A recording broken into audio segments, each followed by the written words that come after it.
ஏதாவது குடிக்கிறியா? காஃபி போட்டு வரட்டா? வேண்டாங்க.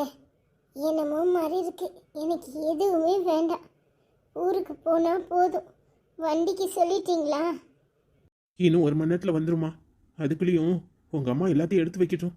நான் என்னோட ட்ரெஸ்ஸும் கொஞ்சம் எடுத்து வச்சுக்கிறேன். நான் வேணா ஹெல்ப் பண்ணவா? அதெல்லாம் ஒன்றும் வேண்டாம், நீ இங்கேயே உட்காந்துரு. நீ அங்கிட்டும் இங்கிட்டும் அலைய வேண்டாம். உனக்கு ட்ரெஸ் எதுவும் மாற்றணுமா? அதெல்லாம் ஒன்றும் வேண்டாங்க. வண்டியில தானே போகிறோம். சரிம்மா. பெட்டி இதுவும் மாப்பிள்ளைக்குள்ள தானே, ஒரே பெட்டியில் வச்சிடவா? சரிங்க அத்தை. இடம் இருந்தா அதுலேயே வச்சிருங்க. சரிங்க மாப்பிள்ள. என்னாச்சு? எப்படி இப்படி நடந்துச்சு? என்னாச்சின்னு எனக்கே தெரியல. இந்த வீட்டில் தான் நானும் இருக்கேன். ஆஸ்பத்திரியில் போய் பார்க்குறேன், அங்கே இங்கே வீட்டுக்கு போயிட்டாவோன்னு சொல்லுதாவோ. மனசு கேட்காம ஒடியாரேன். என்னாச்சு? எப்படி இப்படி நடந்துச்சு? ஊர்ல இருந்து உங்கள் அம்மா வந்திருக்காவோ. நான் ஒரு வீட்டுக்குள்ளே தான் இருக்கேன். என்னை கூப்பிடக்கூடாதா? ஒரு தகவல் தான் சொல்லக்கூடாதா? நல்லா தானே இருந்தேன். தோசையை கொடுத்துட்டு தானே போனேன். என்ன நடந்துச்சு? மாலதி, உன்கிட்ட தானே கேட்குறேன். வாயில் என்ன கொலக்கட்டையா போட்டிருக்க? என்ன நடந்துச்சு, என்ன ஏதுன்னு சொல்ல வேண்டியதானே? சித்தி இப்படி தூரம் கேட்குது, என்னன்னு சொல்லு. என்ன நடந்துச்சு? இப்பவே எதுக்கு குழந்தை பெற்றுக்கணும்னு, குழந்தை வேண்டானே அபார்ஷன் பண்ணிட்டேன். என்ன அறிவு கிட்ட நம்ம பேசுற? உனக்கு கொஞ்சமாவது அறிவு இருக்கா? எல்லாரும் கல்யாணம் முடிஞ்ச உடனே குழந்தை பெற்றுக்காம 10 வருஷம் கழிச்சா பெற்றுக்கிட்டாவோ. எவ்வளவு திமிர் இருந்தா இந்த வீட்டு வாரிசை அழிச்சிட்டு இங்க வந்து உட்கார்ந்துருப்ப. வாய மூடு. ஊர்ல இருந்து நான் வந்துட்டேன். இங்க ஒரு வீட்டுக்குள்ள குத்த வச்சுக்கிட்டு 2 பேரும் என்ன ஏதுன்னு இப்ப வந்து கேக்குறீங்களா? என்ன பாக்குற? உன் மருமக நல்லா இருக்கணும், பேரப்பிள்ளை நல்லா இருக்கணும்னு நினைச்சிருந்தனா நீ அவளை கண்ணும் கருத்துமா பார்த்திருப்ப. சம்மந்தாரின்னு பாக்குறேன், இல்லனா அரைஞ்சி இந்நேரம் பல்ல கலத்திருப்பேன். எவ்வளவு திமிர் இருந்தா என் மவளுக்கு சாப்பாட்டுல எதையோ கலந்து கொடுத்துட்டு அவளுக்கு அபார்ஷன் ஆகுற வரைக்கும் காத்து கடந்து இப்ப வந்து வேடிக்கை பார்க்கறதுக்கு வந்து நிப்பியே. உன்னையெல்லாம் என்னன்னு சொல்றது? என்ன நீங்க இப்படி பேசுறீங்க? மனசாட்சி இல்லாம நாங்க இந்த காரியத்தை பண்ணுவோமா? உங்க மவ என்ன தத்தினாலோ என்ன ஆச்சோ எங்களுக்கு என்ன தெரியும்? ஏதாவது பேசுன வெட்டி போடுவேன், வெட்டி. ஆத்திரத்துல இருக்கேன். என் வாயை கிளறாதீங்க.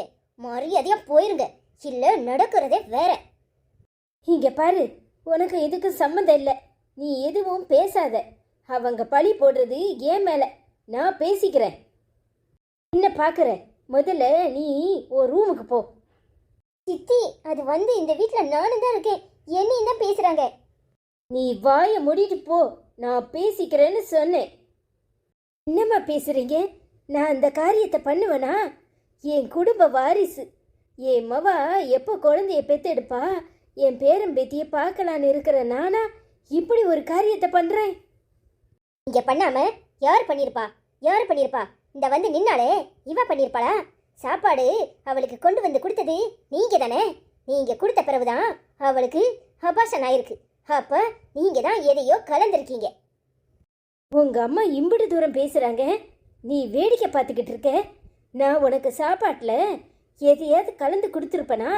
நான் அப்படிப்பட்டவளா? என்னை பற்றி உனக்கு தெரியாது?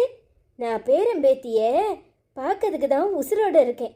நான் ஏன் மகன் பிள்ளையை அழிக்கிறதுக்கு இப்படி பண்ணியிருப்பனா? சொல்லு. ஆய மூடுமா. இனி ஒரு வார்த்தை பேசாத. நான் பண்ணிருப்பனாங்கிறியே. உன் மருமகளுக்கு உன் மேல சந்தேகம் இருக்கோ இல்லையோ, எனக்கு இருக்கு. நீங்க எல்லாரும் சேர்ந்துதான் என் குழந்தைய அழிச்சிருக்கீங்க. இனி இந்த வீட்டுல ஒரு நிமிஷம் கூட இருக்க மாட்டேன். பேசாம வாயை திறக்காம வெளியே போயிரு. நாங்க இன்னும் 1 மணி நேரத்துல இந்த வீட்டை விட்டு கிளம்புறேன். இனிமே உன் மூஞ்சிலே முழிக்க மாட்டேன். என்னல பேசுற? நான் உன் அம்மா. என் மேல உனக்கு நம்பிக்கை இல்லையா? தயவு செஞ்சு கிளம்பு. என் மூஞ்சிலே முழிக்காத. உங்க யாரு மேலேயும் எனக்கு நம்பிக்கை இல்லை. இனி என் பொண்டாட்டி இந்த வீட்டுல இருக்க மாட்டா. நானும் இந்த வீட்டை விட்டு போறேன். இனி உங்க யாரு மூஞ்சிலையும் நான் முழிக்கவே மாட்டேன். என்னல பேசுற? அவ உன் அம்மா. அவ மேல உனக்கு நம்பிக்கை இல்லையா? நடந்தது நடந்து போச்சு. இனி என்ன நடக்கணுமோ அதை தான் பார்க்கணும். உன் அப்ப வந்த பிறகு எதனாலும் சொல்லிட்டு போங்க. இப்ப அவ இல்லாத சமயம் நீ இந்த வீட்டை விட்டு போறது சரி கிடையாது. இங்க பாரு, இதுல நீ தலையிடாத. எனக்கு என்ன செய்யணும்னு நீங்க யாரு சொல்லணும்னு அவசியம் கிடையாது. முதல்ல எல்லாரும் வெளியே போங்க. எப்ப நீ இப்படி பேச ஆரம்பிச்சியோ இனி உன்கிட்ட பேசி பிரயோஜனம் கிடையாது. உங்க அப்பா வரட்டும், நான் பேசிக்கிறேன். சீக்கிரமா பேக் பண்ணுங்க, கிளம்பணும்.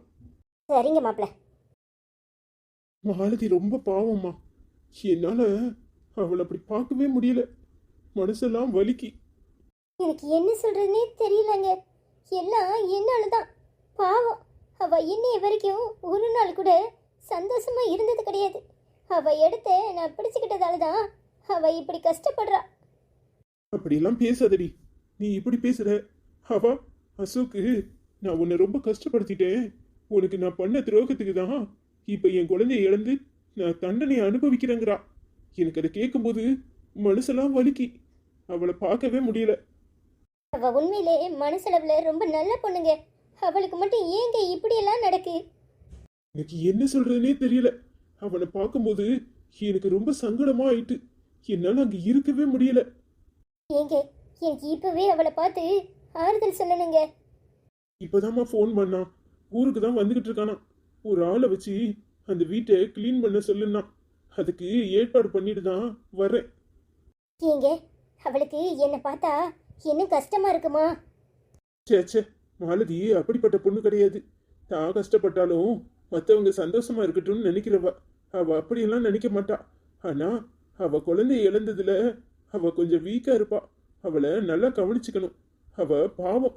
அம்மாக்கு சொல்லிட்டு சாப்பாடு செய்ய சொல்லணும். ஏல அசோக்கு, என்னல இது? இந்த பிள்ளைக்கு மட்டும் பட்ட இடத்துல படும் கெட்ட குடி கெடுங்கிற மாதிரி ஒவ்வொரு பிரச்சனையா வந்துகிட்டு இருக்கு. பாவம், இப்பதான் அவ அம்மா போன் பண்ணிச்சு. அவங்களுக்கு சாப்பாடு செய்யணும். நினைச்சாலே வேதனையா இருக்கு. எப்படி இப்படி நடந்துச்சு? ஏம்மா, என்னம்மா சொல்றது? என்னால தாங்கிக்கவே முடியல. அவளை அந்த நிலைமையில பார்க்கும்போது மனசு பூரா சங்கடமாயிட்டு. பாவமாவா, குத்துயிரும் கொலையுருமா கிடக்குறா. எனக்கு என்ன சொல்றதுன்னே தெரியல. இவன் நைட் ஷிஃப்ட் போயிருந்த நேரத்துல தான் இப்படி நடந்துட்டான். கடைசியா அவங்க மாமியார் தான் சாப்பாடு கொடுத்துச்சான். அப்போ மாமியாக்காரி என்னத்தையும் கலந்துட்டாளே. எனக்கு என்னமோ சந்தேகமா தான் இருக்கு. எவ்வளோ பண்ண வேலை தாம்ல. அவ வீட்டுல வேற ஒருத்தி வந்து உட்கார்ந்துருக்கான்னு சொல்றியே, ஒருவேளை அவ எதுவும் பண்ணிட்டாளோ? பாவம்ல, இப்படியே போவும் உழுவ புத்தி. என்னத்தம்மா சொல்ற? இவளுக்கே அத்தை தீர்த்தத்துல என்னத்தையும் கலந்து கொடுக்க பார்த்துச்சு. அத்தையே இப்படி இருக்கும்போது அடுத்தவளை சொல்றதுக்கு என்னமா இருக்கு? என்னதான் நடக்குதோ எனக்கு ஒன்றும் புரிய மாட்டுக்கு. ஆனா கடைசியில அவ ரொம்ப பாவம். இவ்வளவுலாம் நல்லா இருப்பாளுவலா? நாசமா போயிருவாளுவோ. என் வயிறு எரிஞ்சுதான் சொல்லுதேன். இவ்வளவுக்கெல்லாம் நல்ல சாவே வராது. கெட்ட எண்ணமும் கேடும் பிடிச்சா எல்லா கேடும் அவளுக்கு தான் போய் முடியும். பாவம்மா, அவ ஒவ்வொரு கஷ்டத்தையும் அனுபவிச்சுட்டே இருக்கா. ஒரு நாள் கூட அவளுக்கு சந்தோஷமா இருக்கிற வாய்ப்பே கிடைக்கல. எல்லாரும் என்ன நினைக்கிறாங்களோ தெரியல. ஆனா எனக்கு மனசு ரொம்ப வலிக்குது. அவ என்ன சொல்றா தெரியுமா? அசோக்கு, நான் உனக்கு ரொம்ப கஷ்டத்தை கொடுத்துட்டேன். நீ சந்தோஷமா இருக்கட்டும்னு நினைக்கல. நான் உனக்கு பண்ண துரோகத்துக்கு தான் இப்படி அனுபவிக்கிறேங்கிறா. அவ எனக்கு துரோகம் பண்ணாளா, நான் அவளுக்கு துரோகம் பண்ணனான்னு என்னால புரிஞ்சுக்க முடியல. ஆனா அவ பாவம்மா, என்னால தாங்கிக்கவே முடியல. வருத்தப்படாதடா, என்ன செய்யறது? எல்லாம் அவன் நேரம். கல்யாணம் முடிஞ்சாது சந்தோஷமா இருப்பான்னு பார்த்தா குழந்தை ஒன்று இருக்கான்னு சொன்ன உடனே மனசு பூரா சந்தோஷமா இருந்துச்சு. இனி அது அவ வாழ்க்கை நல்லா இருக்கும்னு நினைச்சேன். இப்ப இப்படி ஆயிட்டு என்னால என்ன சொல்லனே தெரியல. மனசெல்லாம் வலிக்குடா. அவ பாவந்த ஒரு குழந்தைய உண்டாயிட்டு அதை இழக்கிறதுனா எவ்வளவு பெரிய கஷ்டம். உலகத்திலேயே பெரிய வேதனை இதை விட எதுவும் இருக்காது. பாவம், அவ வாழ்க்கை இனியாவது சந்தோஷமா இருக்கணும்னு நினைச்சா இப்படி ஆயிட்டே. பெண்ணை திரண்டு வரையில தாலி உடைஞ்ச கதையா இருக்கு. தெரியல, இதையே அவட்ட பேசிக்கிட்டு இருந்தா அவ மனசு கஷ்டப்படும். எங்கேயாவது வந்து ரெண்டு பேரும் கொஞ்ச நாள் நிம்மதியா இருக்கட்டும். நான் போய் சாப்பாடு செஞ்சு வைக்கிறேன், வந்துருவாங்க. நீ போய் வேலையை பாரு. சரிம்மா, எனக்கு என்ன சொல்லனே தெரியல. எனக்கு தலை வலிக்குது. நான் போய் கொஞ்ச நேரம் படுத்துக்கிறேன். சரிடா, ஓ. எல்லாத்துக்கும் காரணம் நான் தானே. என்னாலதான் மாலதி இவரை கட்டிக்க முடியாம போச்சு. வேற ஒருத்தரை கட்டியும் அவளால நிம்மதியா இருக்க முடியல. என் குற்ற உணர்ச்சி என்னை கொல்லுது. அப்படி பார்க்க போனா அவ ரெண்டு பேரையும் பிரிச்சு வச்சே நான் தான் பாவி. அப்படியெல்லாம் சொல்லிக்கிட்டே இருக்க முடியாது ஒருத்தருக்கு ஒருத்தர். ஏய், யார் யாருக்கு எங்கன்னு எழுதியிருக்கோ அங்கதான் நடக்கும். விதிப்படி தான் நடக்கும். நாம ஒன்றும் பண்ண முடியாது. நீ போய் மனசை கஷ்டப்படுத்தாம அவனுக்கு ஆறுதலா 2 வார்த்தை சொல்லு. வேற என்ன பண்றது? பாவம் அந்த பொண்ணு. அவ வாழ்க்கையில இனி அது சந்தோஷமா இருக்கணும். நம்மளால ஏதாவது முடிஞ்சா அவளுக்காக செய்யணும். அவ்வளவுதான். போ, நான் சாப்பாடு பண்றேன். நீ போய் அவனுக்கு ஆறுதலா 2 வார்த்தை சொல்லு. சரித்த. யாரையுமே நிம்மதியாவே இருக்க விட மாட்டீரா? ஏன் இப்படி சோதிக்கிறீரு? பாவம் அந்த பொண்ணு சந்தோஷமா இருக்கணும்னு நினைக்கிற நேரத்துல இப்படி அவளை சோதிக்கிறே. எதுக்காக? ஏன் கடவுளே, உங்களுக்கு கண்ணே இல்லையா?